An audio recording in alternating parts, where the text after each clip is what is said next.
Kamala Harris's first day of campaigning did not go well is the title of Ben Shapiro's video.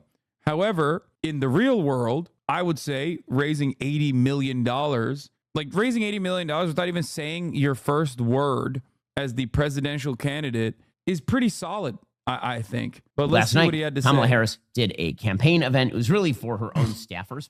And she led off by praising Joe Biden. This, by the way, is going to be the chief vulnerability for Kamala Harris. We'll discuss all of her vulnerabilities in a moment. She is not a strong candidate. Her chief vulnerability is she's the vice president of a wildly unpopular administration. This administration does not have a list of accomplishments Americans like. It is amazing to watch all these people come out of the woodwork and declare that Joe Biden actually has been an amazing president. So here is Kamala Harris at the campaign event last night, suggesting that Joe Biden has a legacy of accomplishments, which is wild since his main accomplishment is just beating Donald Trump. And then his secondary accomplishment, apparently, according to Democrats, is dying in a debate and dropping out of the race. Joe Biden's legacy of accomplishment over the past 3 years is unmatched in modern history.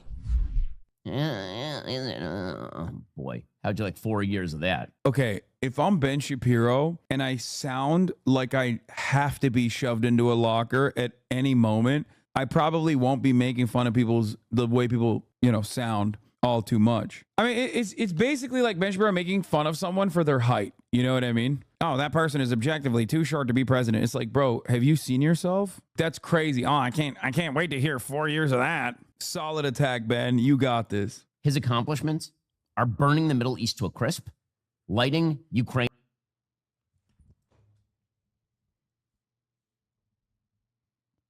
No, you're not allowed. Someone should send this video to Joe Biden and be like, this is what America's #1 ultra-Zionist thinks about what you had to do in terms of the active genocide that you facilitated in Gaza. I bet he means like, Tel Aviv got drone striked or something, and that's somehow Biden's fault. Well, I guess it is because he didn't stop Israel too early. Destroying the economy via inflation, destroying whatever possibility there was of building of social fabric through radical social policy. I mean, truly, name the magical accomplishments of Joe Biden other than elevating Kamala Harris to the nomination via proxy.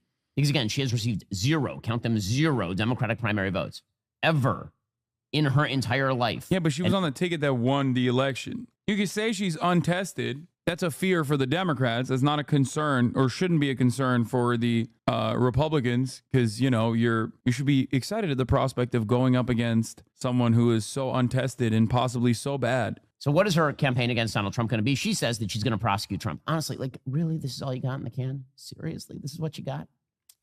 So Democrats have been trying this crap since 2015. Since 2015, the idea has been Donald Trump is an out-of-the-box criminal, and we are going to prosecute the case against Donald Trump. Okay, guys, good luck with that. Seriously. Kamala Harris, they are trying to make fetch happen by selecting Kamala Harris, and she is trying to make fetch happen by going after Donald Trump on a prosecutorial basis. This is the kind of stuff that jazzes up a very, very small wing of the Democratic base and literally no one else. No, I think Donald Trump being branded a convicted felon definitely makes a lot of people in the margins, especially in America, who are incredibly reactionary when it comes to criminal justice, go, I'm never voting for a felon. I would absolutely vote for a felon, by the way. I don't give a about that sort of shit at all. But I wouldn't say that I'm the average American voter.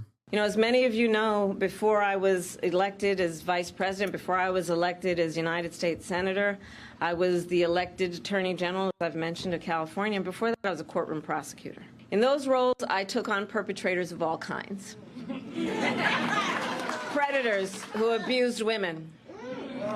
Fraudsters who ripped off consumers. Cheaters who broke the rules for their own gain. So hear me when I say, I know Donald Trump's type. No, she's going to prosecute the president of the... By the way, this is why I say it's like the lane is wide open for like a charismatic right winger, because like this is it. This is the best you get. That's why I always say it's like ridiculous that people are like, oh, you're a leftist grifter. It's like, dude, I would clean house. If I wanted to grift, I would grift on the right. I wouldn't grift on extra difficulty mode. This is 3 minutes and 34 seconds, and all he's done so far is like he's just made these weird noises to be like, that's how Kamala sounds like. That's horrible. You are a nerd, brother. What are you doing? You're not supposed to be out here making fun of people's voices. I do that shit. You're supposed to be the intellectual, not the fucking himbo, you know? She was a really bad prosecutor, by the way. If you don't believe me, go watch episode 1 of our series Kamala, which is all about Kamala Harris. You can go watch that over at Daily Wire Plus right now when you use that 47% off and become a subscriber. Again, it's everything you need to know about. Damn, they must be on hard times. As a Jewish person, I'm annoyed he can't write proper jokes. Brother, that's like his point of radicalization, literally. Like, you're just describing why he became a right-wing guy. He was a dude in Hollywood, like living in Los Angeles, that tried to make it in Hollywood, failed because he was an objectively bad writer. You talk about having conceived of the plot for a TV series and worked with Lenny Goldberg. Mm-hmm. It was based on Harvard Law School. It was a dramedy. I've written a couple comedies, kind of hour-long dramedies for, spec script. And have they been bought? No. A failed screenwriter who then, took all of that animosity that he felt towards Hollywood and turned it into like right-wing reactionary sentiment. Try it. Seriously, try it. You're going to prosecute. Donald Trump has 100% name recognition. 100%. No one's perception of Donald Trump is going to change from here on out. True. And that's not a good thing for Trump. That's a very bad thing for Trump. The question is, can Kamala Harris generate any enthusiasm? And honestly, I haven't seen so much fake enthusiasm for anything in American public life. Dude, you say facts don't care about your feelings. It's literally a sticker on your laptop. Obviously, tracking enthusiasm is a rather difficult thing to do. Except there is so much momentum in that direction that you immediately saw. Not a Kamala Glazer, not coconut pilled or whatever, just stating facts here. $250 million total raised, with 80 million of that 250 coming straight from small donors through the Act Blue portal. 60% of those donations are first-time donators. 80 million. Donald Trump got shot. He couldn't raise that kind of money. 80 million in one fucking day, just because, before she even said anything, just because it wasn't Joe Biden. The Democrats were like, oh my God, thank God. 83% of Democrats, after this decision was made, said they were excited at the prospect of the ticket changing. 83%. What are we doing? What are we saying? Is the media routinely lying about how much of a carcass Joe was and tried to keep him in the race desperately till the very last moment? Or are they lying now about the momentum? Which one is it? 60% numbers for first donations this cycle, not necessarily first lifetime donation. Oh, sorry. Did I say lifetime donation? My bad. First donation this cycle. That's still pretty significant. What are we talking about? Is a first donation that a shit ton of people made. Did you say so Ben Shapiro isn't smart? I don't think Ben Shapiro is stupid. I just think he's bad as a propagandist on this issue.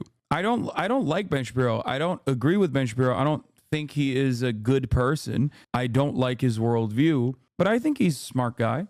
I think he's a smart guy who is very dishonest, and that's it. Which is that Democrats fall in love, Republicans fall in line. In this election, it's precisely the reverse. Republicans love their candidate. Overall, Republicans love Trump. They have loyalty to Trump. Democrats are falling in line. No one loves Kamala Harris. Kamala Harris has run for president before. She was such a terrible candidate that everyone, including Politico, ran full pieces on how awful her candidacy was. Then she was such a terrible vice president that half her staff quit. Yeah, he's not wrong about any of this stuff. All of this stuff is correct, except it doesn't matter because she's now the candidate, and Democrats love falling in line. People say Democrats fall in love, Republicans fall in line, but fuck no. Democrats also love falling in line when the general election comes around. Yeah, also, staff turnover is pretty funny when talking about Trump on the other side of the ticket as well. You're not wrong. Trump's staff turnover is 92%. Half of them are in jail, and the ones that aren't in jail are fucking actively in witness protection, speaking out against them. Sometimes they are both in jail and also speaking out against them, like the last court case that happened in New York. Any thoughts on anti-Kamala discourse on leftist Twitter? Do you think she's a more progressive candidate than Biden, or do you think she's gonna do genocide but girly pop? I mean, I think she is definitely more to the left of Biden, at least like with the way that she tailored her political career. Having said that, however, genocide but girly pop is probably the likely scenario. But if she wants to win, she can't do that. If she wants to win, she can't do the genocide but girly pop shit. Also, liberals are so funny, or not liberals, sorry, leftists are so funny on Twitter where they're like, oh, dude, I can't believe it. Like, Kamala Harris is a cop. It's like, yeah, I know, dude. Also, the last president and the current president right now, as a matter of fact, is a fucking segregationist, dude. What are we talking about? Like, he's not personally a segregationist. Yes, he was the VP of a black president, which did a lot for him in terms of like the way he is looked at by everybody. But he eulogized the segregationist, and he actually wrote pro-segregation legislation, and on top of that was responsible for the crime bill. You know, he was Jim Crow Joe for a reason. Reality will set in, I believe, soon enough, because Kamala Harris is not a good candidate, and she has proved that repeatedly. Remember, Kamala Harris, she's only run effectively one competitive race in the last 20 years, and that was for Attorney General of the state of California. She won by 1 point, by 1 point. Then she ran a completely non-competitive race in the California Senate for the Senate seat in California against Loretta Sanchez, a fellow Democrat. And then she ran the worst presidential campaign since Rick Perry.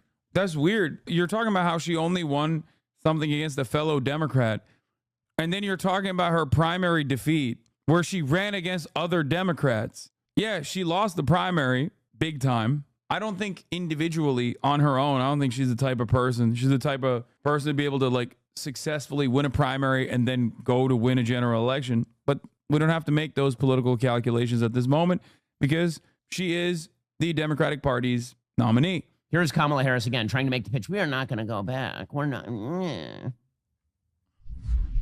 He and his extreme Project 2025 will weaken the middle class Come on. and bring us backward. America has tried. Ben Shapiro is literally the poster boy for Project 2025. I don't know why he's saying, come on. Ben Shapiro directly regurgitates Heritage Foundation talking points. Like, that's what his job is. That's what his entire career is. Why the fuck's he acting like Project 2025 is a problem? I know he doesn't think Project 2025 is a problem.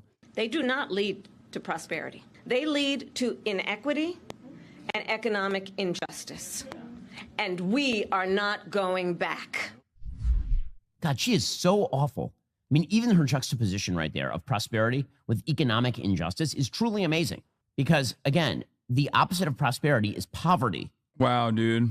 You're really killing it. Just say she has no riz. You could say that she is not very energized on that speech, and she's basically repeating the exact script that Joe Biden would have read, but he was unable to read it because he couldn't read anything at that point. You don't have to be like, oh, well, the opposite is prosperity. The opposite of prosperity is poverty. You're stupid. Notice what she's doing there. She's doing the equity routine. You know what Americans don't like? The racialized equity routine that Kamala Harris and Joe Biden have been pushing nonstop since they entered office. What? Bro, these guys are so perma-stuck in 2016. Absolutely zero people think about like equality versus equity narratives anymore. Like the IDW died out. That's not a real thing that most Americans are like aware of. You can't just say DEI. That's the new meta, dumbass. This is very 2016 coded to just be like, Americans want equality. They hate equity, blah, blah, blah. It's like, no, they don't. They don't. Just say DEI. That has equity in it. DEI literally has the word equity in it. But when you try to make these inferences into like equity being a bad thing because it's not equality or whatever, you know, it's not going to work. Yeah, she's not really talking about race at all, but he like injected race into the conversation, which is like weird too. According to BBC, Kamala Harris has overhauled her campaign's online presence by embracing a social media trend inspired by pop star Charlie XCX's Brat album cover. The presumptive Democratic presidential nominee has scattered references to the album across her campaign's account, renaming her profile Kamala HQ. Her rebrand comes as Let's continue. Charlie showed her support by treating Kamala is Brat shortly after President Joe Biden announced he was stepping out of the race. By Monday morning, Harris had seized on Charlie XCX's backing, with the account sporting a new lime green photo in the style of the Brat album cover. So for those of you who have no idea what exactly Brat means because, you know, you're over the age of 15, here's what Brat means, according to Charlie XCX. You're just like that girl who's a little messy and likes to party and maybe says some dumb things sometimes, who feels like herself, but maybe also has a breakdown, but kind of like parties, though it is very honest, very blunt, a little bit. I was trying to do wet ass pussy again, dude. Wet ass pussy 2.0. It's funny how some chatters were treating you like you sounded like this yesterday. Yes, because chatters are on the Kamala train. Okay, chatters are just excited for anybody but Biden. A lot of chatters in this community, a lot of people in this community are just like, they want to be hopeful. It's not going to happen for me. I've been doing this for far too long to be hopeful like that. That's why I've been saying I'm going to sit back and I'm going to watch. I'm not going to jump to like hope and change. Like I just have no confidence in that at all. Chatters, remember, as a professional, this is my third election cycle. Like, I've always been a nerd and been really into politics. But like, you have to remember, this is my third election cycle with the Democrats. It's going to be very, very hard for me to feel confident or feel hopeful about America's prospects in the same way that like you guys might be, because maybe this is your second election cycle. Maybe it's your first election cycle. And I'm saying as a professional commentator, it's my third. It's like, obviously I've been paying attention to American politics for much longer than that. But also, can I just explain? No one above the age of 25 in the United States knows what the F brat means. When we think brat, we think like spoiled brat, like some of our children. No one thinks brat is something good. But Kamala Harris is so terminally online, so disconnected from the general public, that she believes that Charlie XCX, who, again, most people above the age of 35 have never heard of Charlie XCX. She thinks that embracing the branding of Charlie XCX is somehow good for her. That's how disconnected and terrible her campaign is. Now, for his part, Donald Trump slammed Harris as dumb as a rock on his Truth Social page. Now, again, I think he's going to have to do better than this in terms of the nickname. This is pretty... Here's what he posted. He said, wow, just watching the fake news, they're doing their very best to turn the worst president in the history of our country into a brilliant and heroic leader. that's 10 minutes now. And he did not even once mention the polls that came out immediately after Kamala Harris was announced as the presidential nominee that showed 83% of Democrats saying that they were excited about the decision. Nor did he talk about the historic record-breaking fundraising from small donors, 60% of those donors being first-time donors to the Democratic Party. That's data. That's the closest you can get to data in terms of enthusiasm. 250 million total with like the super PACs and big donations, 80 million specifically on small ticket donors. Like, that's enthusiasm. That's not a bad day of campaigning. That is a phenomenal day of campaigning. As a matter of fact, if Trump had a day of campaigning like that, you would literally cover it with incredibly positive terms. You'd be like, this is the most amazing thing that just happened. So would you, because you're honest. Yeah, like, I don't like Donald Trump. I will always tell you that I don't like Donald Trump as a president. I love him as a person. I love him as my lover. I love Donald Trump as a father. I love Donald Trump as a father, as a paternal role model. I love him as a sex icon. But as president, I don't love him. Okay, he should be never anywhere near power. Okay, he should not. He should not be anywhere near offices. It's just bad guy. Sex icon, question mark. Yes. I love him as a sexual being because you don't understand. He's a dynamo in the bedroom. I know it because I've had sex with him. He's a cum-hungry power bottom. Also, I think Kamala would probably be good because she is deeply, deeply dishonest. And just a few suggestions for the president if he is taking suggestions. He did call her this morning Lion Kamala, which again, he used the lion's head, but then he also called Joe Biden Crooked Joe. So Lion Kamala is pretty good. Again, I think that's probably, and it seems like he's settling on that because he's used that multiple times this morning. He said, Lion Kamala Harris, the Biden-appointed border czar, who never visited the border and whose incompetence gave us the worst and most dangerous border anywhere in the world, has absolutely terrible poll numbers against a fine and brilliant young man named Donald J. Trump. Love that Trump calls himself a fine and brilliant young man. He's 78. There's something really unsettling about watching this fucking demon laugh or fake laugh. He's just so gross. He's just like such a robotic man. So when he tries to demonstrate any emotion that's not anger, you're like, that doesn't feel normal. Yeah, that was not exactly a great take.